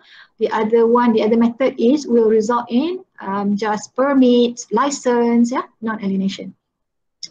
In the land administration system of Malaysia, which is a combination of registration and cadastral, the title is conclusive proof. This one lah. The title is conclusive. Title is everything. Now, these are the two methods that I mentioned just now. Okay, by alienation and otherwise than by alienation, which is a long name for non-alienation. For my undergraduates, I just say non-alienation because law is like that. Sometimes the law language is so long, but you can shorten it by saying non-alienation. By alienation. Okay, alienation as per section 76 of National Land Code, which is the more common way to alienate state land is to alienate for a term of not more than 99 years, 99 tahun. You alienate, you akan bagi satu title untuk 99 years. 99 years logically is for 3 generations. So for yourself, for your child, for your children, for your grandchildren, and then after that you will revert back. Theoretically, the land will revert back to the government. Okay, but all leaseholds can be applied for renewal or extension. Two things you can do when the term of your lease comes to an end. You can do two things. Now this is common. In perpetuity, freehold. So the first one is leasehold. Alienation can be, the result can be document of title, but the title may be through leasehold, freehold. Freehold in perpetuity, very limited circumstances, very, very limited nowadays. It's normally the 99 years. I've seen in Sarawak, Sabah, Sarawak, titles that originally was alienated for 999 years. They don't want to give perpetuity kan, forever, freehold. They give 999 years instead of 99 years, but that's almost forever lah. But still the government wants to have a final say on the fate of the land. They said we wait until 999 years, then the land will revert to the state authority. Okay, anyway, second one, otherwise by alienation, the non-alienation. You give to someone but it doesn't result in a title. So this is under Division 2, Part 4 of National Land Code. Okay, reservations, okay, of state land and lease of reserve land, meaning the state land may be gazetted as reserve, forest reserve, drainage reserve, burial ground reserve, okay, reserves. And the reserve land may be leased. It cannot be sold, but somewhat a private party, a private person, a private corporation may use the reserve, the road reserve, for instance, may use the drainage reserve, for instance, may use the whatever reserve, may use the reserve for a certain number of years under this lease.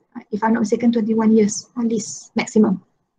Now, besides reservation, besides reserving, toll, temporary occupation license. You've always, I think for non-real estate people living in Malaysia, you must be familiar with the term toll or with the three letters of toll, T-O-L. I'm not talking about the toll booths. I'm talking about toll, tanah toll, temporary occupation license. Now, as the name suggests, this only gives a limited right to the licensee, to the license holder.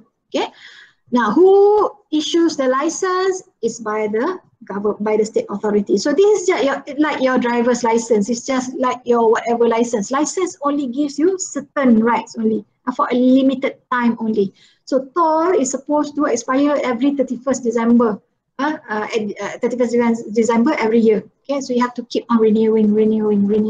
Okay, no title comes with it. It's just there is just a license given to you to occupy the land or to use the land, not to own the land. Okay, removal of rock material permit. So the next one is permit. Next one is removal of rock material permit. So the land, okay, land itself may still be state land, but a concessionaire, a company may be given a permit to remove rock material, to remove marble just now dekat Ipoh, may remove lagi limestone dekat Ipoh juga ke, limestone, or remove rock material lagi ni, you know, nak buat aggregate, so nak buat quarry. The quarry doesn't belong to the company. The state, the land belongs to the state, but you can take away the rock material. You can do your blasting, you can do your rock blasting, you can do your processing, you can do whatever, you can move your rock material, but the land at the end of the day, the title belongs to the state authority. There's no title pun. Last one is the airspace permit over state land or reserve land. Now, this is specifically for state land, above the state land. The land belongs to the state. So above state land, people may use the airspace. To do what? For instance, to do bridges, to do bridge from one building to another building. You can do an air bridge, pedestrian bridge or whatever, over two shopping centers, for instance, over the state land. State land, the road, maybe the road is under state land because it's not being alienated. So the road, which is still state land, the road reserve on the left and right side of the road, okay, you can apply to use the airspace over the state land or the reserve land. Who can apply? So this is when it gets interesting. So section 43 states that persons or corporations, okay, so natural persons above or at the age of majority in Malaysia, this is 18. Age of majority in Malaysia is 18. Corporations empowered under their constitutions to hold land. So not all companies in Malaysia or firms in Malaysia can own land. You have to go back to the Memorandum of Association, MOA. Memorandum, buka balik, you open and then look at the constitution whether they are allowed to hold land or not. Okay? Corporation registered under Companies Act 1965 are empowered. Statutory bodies empowered under any act or enactment establishing it also empowered. Petronas, Telecom, TNB, all the government agencies, they must be empowered under their act or enactments to hold land. Then only they are able to hold, to be owners of the land. Now, sovereigns, governments, organizations, and other persons authorized to hold land under law of diplomatic consular relations and international organizations. So all the consulates, all the embassies in Malaysia, they are empowered, they are authorized to own that parcel of land that they occupy under this section 43. Societies registered under Societies Act 1966 and also trade unions registered under Trade Unions QPAC. Societies Act, macam-macam lah, so many societies, the Red Cross, the Red Crescent Society and things like that. Now, rights, what are the rights given to landowners under the National Land Code? So this right, these rights are guaranteed under section 44. One, exclusive use and enjoyment of airspace above. Okay, let's forget about this first. Right, the exclusive right and enjoyment of the land itself is given. That one you can exclude other people from using your land. But plus, what other things? Plus exclusive use and enjoyment of airspace above your land and underground land below the surface land. So you not only can enjoy, you have the exclusive right, exclusive use and enjoyment of your surface land, but also the airspace above your land and also the underground land below the surface land. Okay, there is a limitation there. As is necessary for lawful use and enjoyment of land, meaning, say that again, airspace above your land. But how is it to the heavens and is it to the center of the earth? Because that's how it's supposed to be at one time, yeah, in our law. Okay, all the owners in the land, sorry, all landowners, they can enjoy, okay, their land to the heavens, to the center of the earth, but that's not the case now. There is a limitation now, as is necessary for lawful use and enjoyment of land, because La Croix and the Queen is a case in Canada, if I'm not mistaken. La Croix and the Queen, whereby this La Croix fellow, landowner, he sued the, not the Queen, this is the government, but in some countries, okay, they don't say the state, they say the Queen rather than the government. So La Croix and the government. La Croix is a landowner. La Croix tried to argue that the airspace, that he owns the airspace above his land to the stars, to the heavens. And apparently his land is in a flight path. Means aeroplanes, sometimes they use his airspace, go across his airspace. He didn't like that, so he tried to sue for trespass. He said these planes, the flight path over his land is encroaching his rights as the landowner. He owns the air space to the heavens. So he wants to bar, he wants to prevent people from using the airspace. Was that so? No, in that case, it was decided that you as the landowner, you only own as is necessary, the airspace as is necessary for lawful use and enjoyment. So not to the heavens, not to the stars, but what is necessary for lawful use and enjoyment of your land only. Okay? And the right to the support of land in its natural state by adjacent land, okay, meaning that you have, this is your land, your neighbors must be responsible to give support to your land, not damage your land, your property, if they undertake any activities which is not the use permitted on the land in the first place. Okay, this is the case of Madam Cha Siam and Chok Choi Kong Kong Si. Okay, Madam Cha is a landowner. Madam Chok Choi is a mining company, if I'm not mistaken. The original state, in its original state, so all the lands in the are given the rights to support by the adjacent lands in their natural state. If it's a mining land, meaning they have ponds, that's it. You cannot expect your neighbors' land to be more than mining lands. Okay, Madam Cha Siam, she was a fish cultivator, fish farmer, because these are all mining lands, all mining lands, but she converted the pond on the mine into fish pond. And the Chok Choi Kong Kong Si are the mining operators, so just doing their business. It was supposed to be mining lands all around, kan? But one day, okay, the boundary, the land boundary between this Madam Cha punya land and also the Chok Choi Kong Kong Si land, it eroded, causing the fish from the Madam Cha punya pond to escape and to die lah, something like that. And she experienced losses that she tried to claim from Chok Choi. So the court decided that Madam Cha can only claim if Chok Choi didn't use his land as a mine, but in that particular case, it was in the natural state, which is a mine. There's nothing unusual about the usage of Chok Choi Kong's land. So in that particular case, Madam Cha was not able to claim for her losses. Rights of access to foreshore, river or public place, to public terminals, for instance, like I said just now. So no landowners in Malaysia are landlocked because they are guaranteed the right of access to foreshore, river or public place, meaning the public road ke ataupun terminals. Yeah. However, subject to other National Land Code provisions and other laws, there are certain things under National Land Code that restricts the rights of the landowners. Now, foreign ownership, non-citizens and foreign companies may not acquire land without approval. They can buy an apartment, they can buy a condo, they can buy a factory, they can buy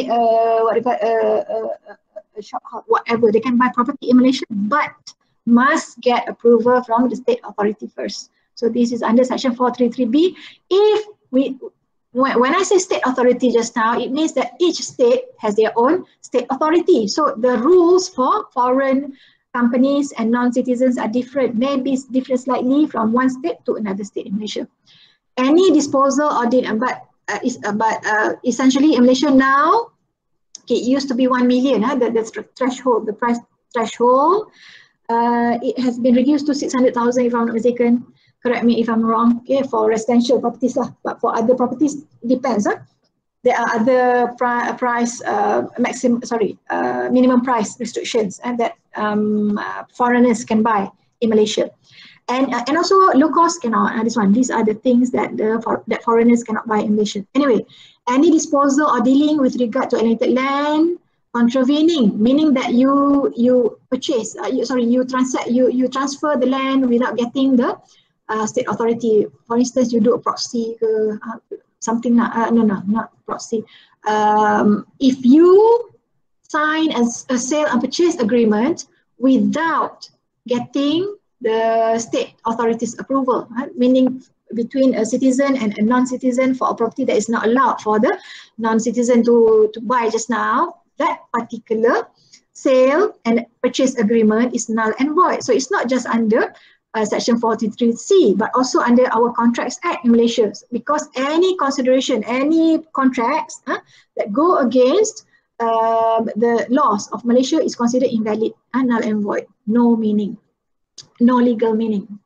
Now, no legal effect. Under FIC Foreign Investment Committee guidelines, foreigners are not allowed to acquire these properties, low and low medium cost properties, low cost housing, for instance, property on Malay Reserve land, Bumiputra quota properties. Now, for non-Malaysians, Bumiputra refers to the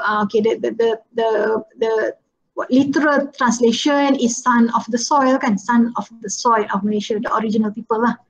So meaning the ethnic groups in Malaysia fall under the Bumiputra, category.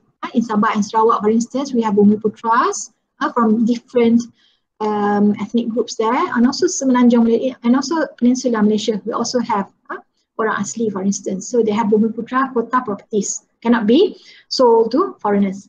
Stall and service workshops, agri land on homestead concept. Okay, now freehold versus leasehold. Land may be held under a freehold interest in perpetuity or a leasehold interest for a term, for a number of years. Freehold interest is for perpetuity. The owner in fee may enjoy exclusive use and occupancy for life, forever and ever, until the end of the day, judgment day, subject to the reserved public rights. Leasehold interest is created when an owner of an interest conveys rights to another, but reserving the right to receive rent for the term of the agreement.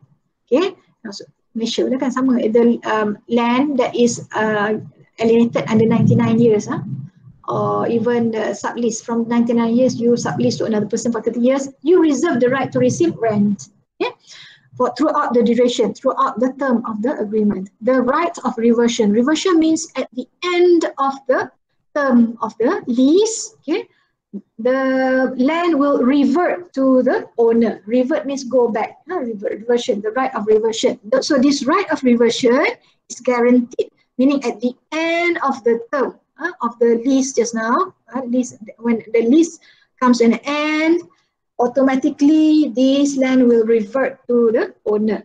Okay, it's guaranteed, meaning that the leaseholder just now, the person who lives on the land for during the duration is now considered a trespasser.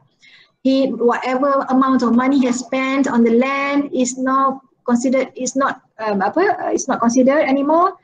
If he wants to take away, if the objects are now fixtures, then he cannot take. He cannot remove the fixtures from the land. Okay.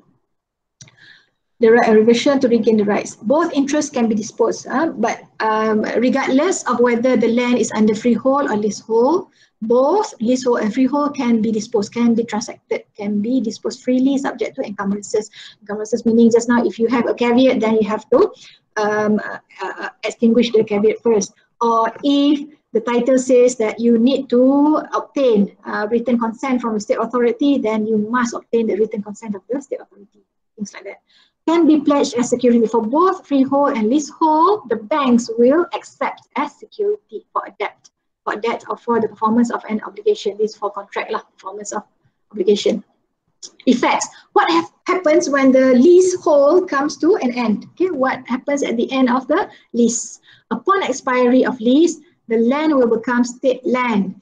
Fresh application must be made to the state authority. State may or may not approve. Yes, because it says just now it's guaranteed. This one, the what do you call it? The right of reversion is guaranteed to the state. Okay, so means that the state authority may deny, may not approve the fresh application of the land, and may include fresh premium.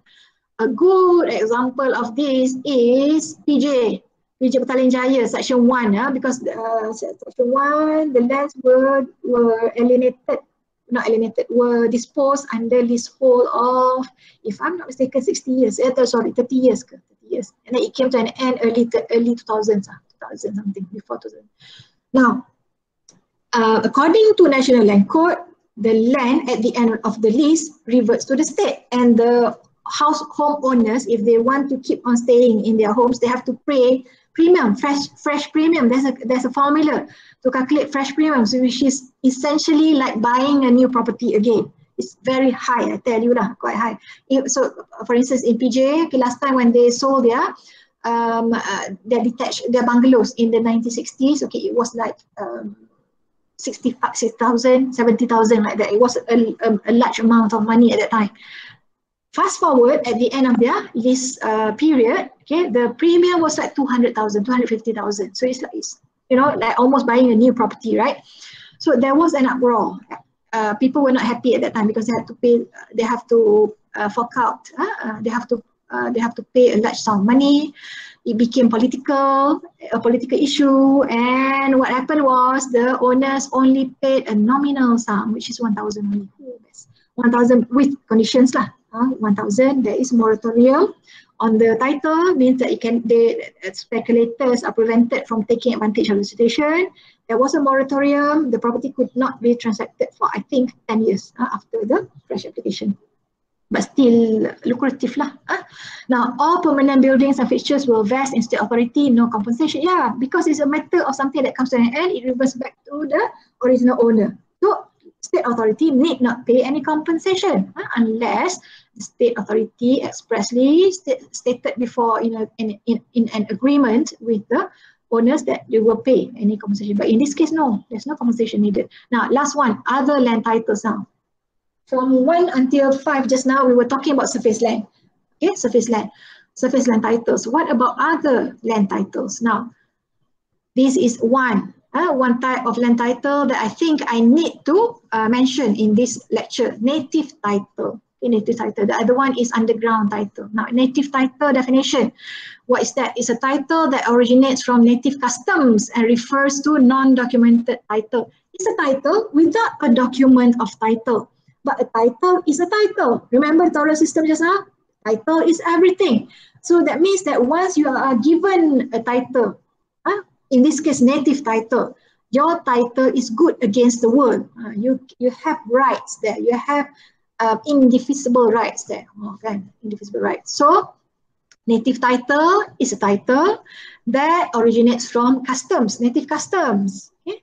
And it refers to non-documented. So there are two elements of a native title. One it originates from native customs. There must be an element, you must prove this in order to gain title to the land, to gain native title to the land. There is a native customs being practiced on the land, and the native customs are practiced over a significant amount of years, continuously by a group of people, by a group of natives, and it's non-documented, held by a specific native community, determined by the customs, and it's not easy as they are usually unwritten customs, customs, burial rites, for instance, or hunting, or they say their activity, the customs on the land. Okay, this is where they bury their dead.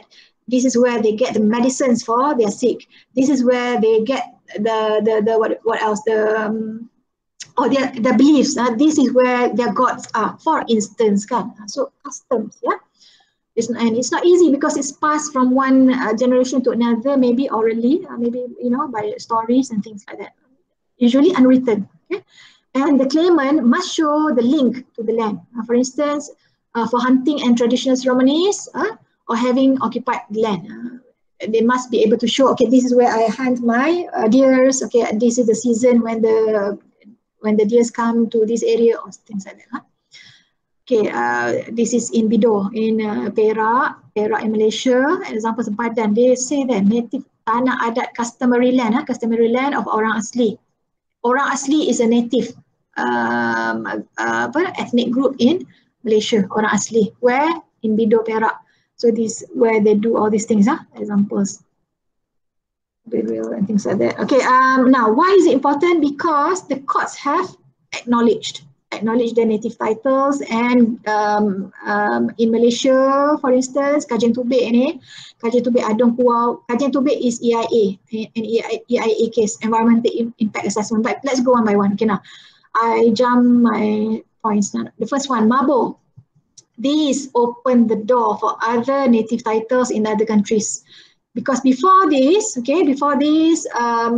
courts, they were holding on to this doctrine known as the terra nullius doctrine. Terra means land, nullius means zero, land that is zero owners.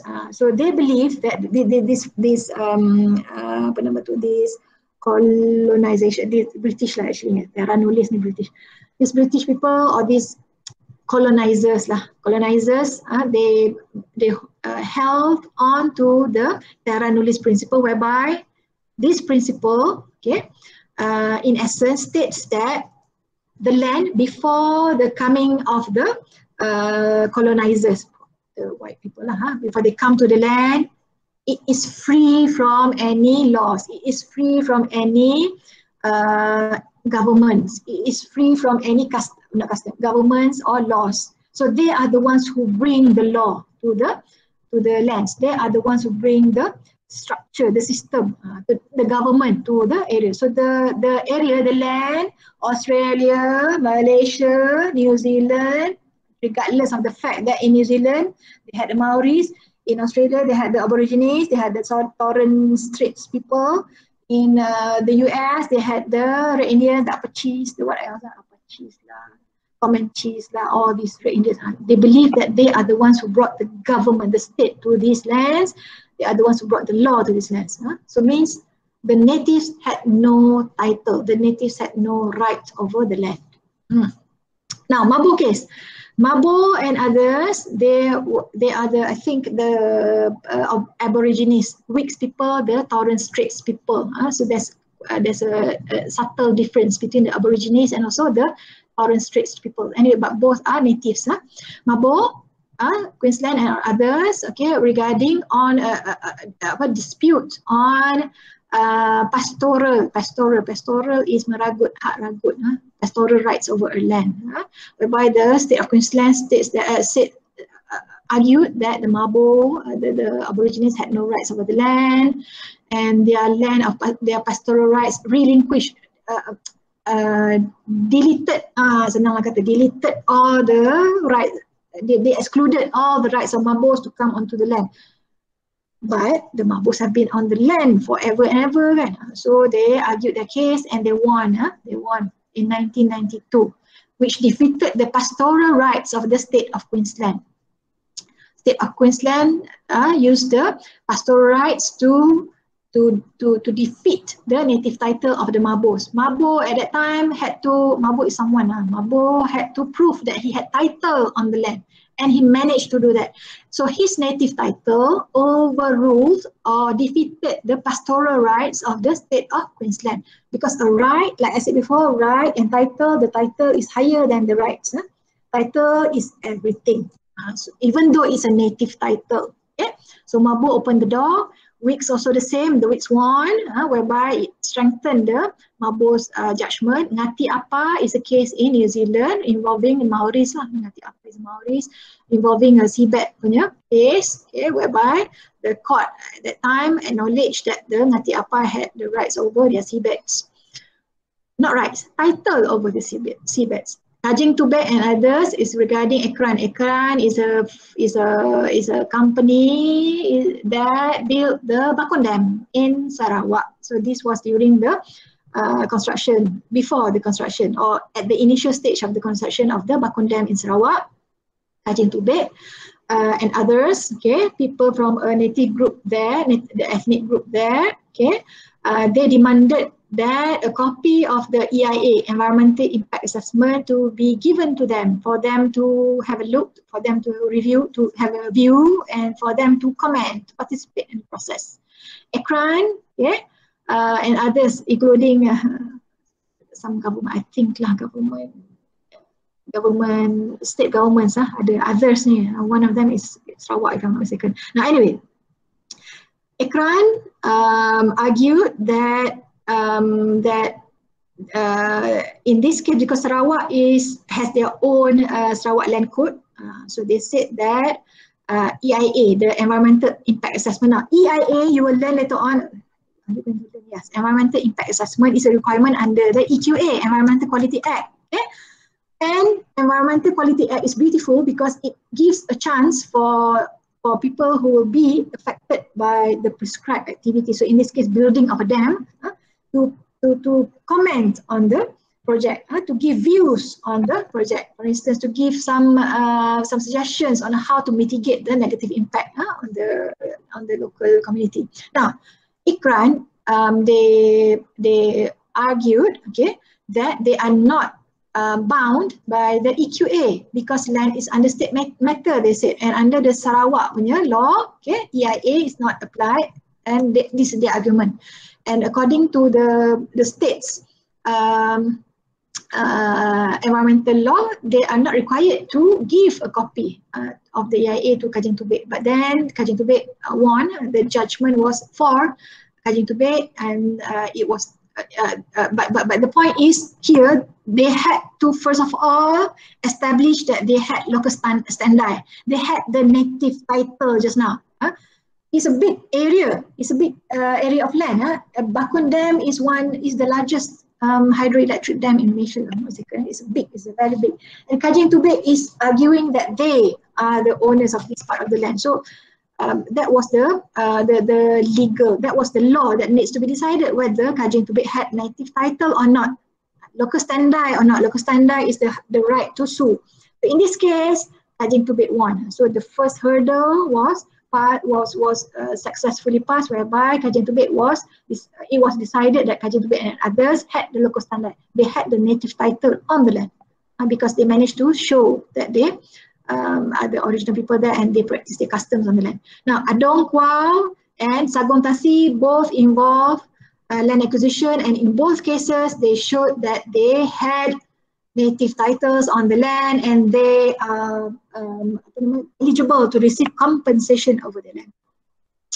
Now, native land under Sabah Land Ordinance, and the next one is Sarawak Land Code. Now, native customary rights, land rights also recognize all ethnic groups on all non-alienated land in Sabah. So it's quite special in Sabah because the Land Ordinance recognize the native customary land rights. This is in the ordinance itself. So in National Land Code in the Peninsular Malaysia, we don't recognize this. Now also in Forest Reserve, provided occupancy can be proven to predate the 1984 Forest Enactment and includes burial ground, shrines. So all these are customs. burial ground, shrines, right away, grazing land, any land planted with fruit trees, within or land cultivated or built on within 3 years by any ethnic group and possessed by native Malays. So must show 3 or more consecutive years. Then you can claim native customary land rights. Okay, next one is customary land. Native customary land is under Sarawak Land Code. Okay, a land in which native customary rights, whether communal or otherwise, have lawfully been created prior to 1st January 1958. Also, land that can be declared, has been declared native communal reserve land by Chief Minister Interior Area Land, upon which NCR have been lawfully created by obtaining permit. Now, Sabah and Sarawak is quite special. You know why? Because Sabah and Sarawak, they had this very large estates, oil palm lah, normally oil palm estates, and these oil palm plantations, they have to be careful not to encroach on native lands in both Sabah and Sarawak. Otherwise, if they are given a concession, if they discover a native land on their concession, in their area of concession, they have to pay a compensation to the natives. Now, the next one is underground land disposal. Looks like we don't have time to do our tutorial. It's okay, we'll do something online only. Okay. Underground land disposal, okay, National Land Code. Now, the development of Malaysia is so fast that we need to have a law on underground land disposal, because as I remember, the definition of land under National Land Code includes the subsoil, land under the surface land. So does that mean that the surface owner owns the land under their land? Because like I said before, at one time, okay, based on the Latin principle of apa-apalah, we own the landowner, the surface landowner owns the land to the stars and to the center of the earth. Is that so? Now, to make sure that the law is clear on that, on the underground land status, the National Land Code was amended in 1990 to include a new part on disposal of underground land. Okay, now new amendment 2008, especially in KL. So the first, I think, the first state authority, which is the federal government lah yang own the KL kan. So they passed in 2008 the JKPTG punya guideline, okay, on underground land disposal. So they had this provision under the National Land Code since 1990, but it was not translated into any state land rule. But in KL we have that now. You have the JKPTG KL punya ruling since 2008. Okay, how to deal with this for the new disposal of land. Okay, the new land may, in the title, may specify the depth of the surface land that the surface land owner owns. It is different from building, agri and industry use just now. So for industry use, the depth is highest, 40 feet. For both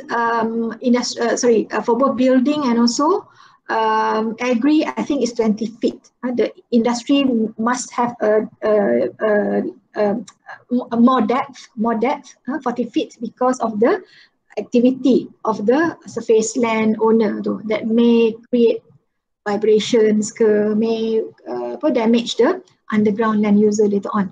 So now the new amendment allows land to be disposed in 3D format, the length, width and depth, kedalaman gitu, and calculated in volume size. Okay, section 92A, okay, it defines certain things such as adjoining underground land. Your land below, the land beneath the surface land, which is the underground land, okay, this one, underground land has neighbors. So adjoining underground land means underground land adjoining a stratum above, below and on the sides of the stratum. So now you have so many more neighbors than before. Stratum means a cubic layer of underground land. Strata titles, the subdivided building. Stratum is underground land. And then minimum depth, like I said before, this is the principle that used to guide the landowners. So just you can say this yourself. The owner of the surface also owns to the sky, to the depths, to the heavens and to the center of the earth. Last time lah, but no longer true now, because land now is so scarce, especially in the urban areas and in the city centers, that you need to have a system to dispose, to bury hak milik tanah di bawah tanah tu. Okay. Okay, now and 44 sub A also said that the rights of proprietor of any alienated land was limited to the exclusive use and enjoyment of only so much of the land below the surface as is reasonably necessary to the lawful use and enjoyment of the land. Isn't this almost similar to Lacroix and the Queen just now? Kan, the wording to almost the same as Lacroix and the Queen, precedent, but Lacroix and the Queen refers to the airspace above the surface land. This refers to the underground land, underground of the surface land. Okay, now, however, for fresh alienation, the state authority can specify the minimum depth. That's why I said just now, 20 feet for agri and for building, and 40 feet for industry. Okay, that's all from me. I think I don't want to do any more.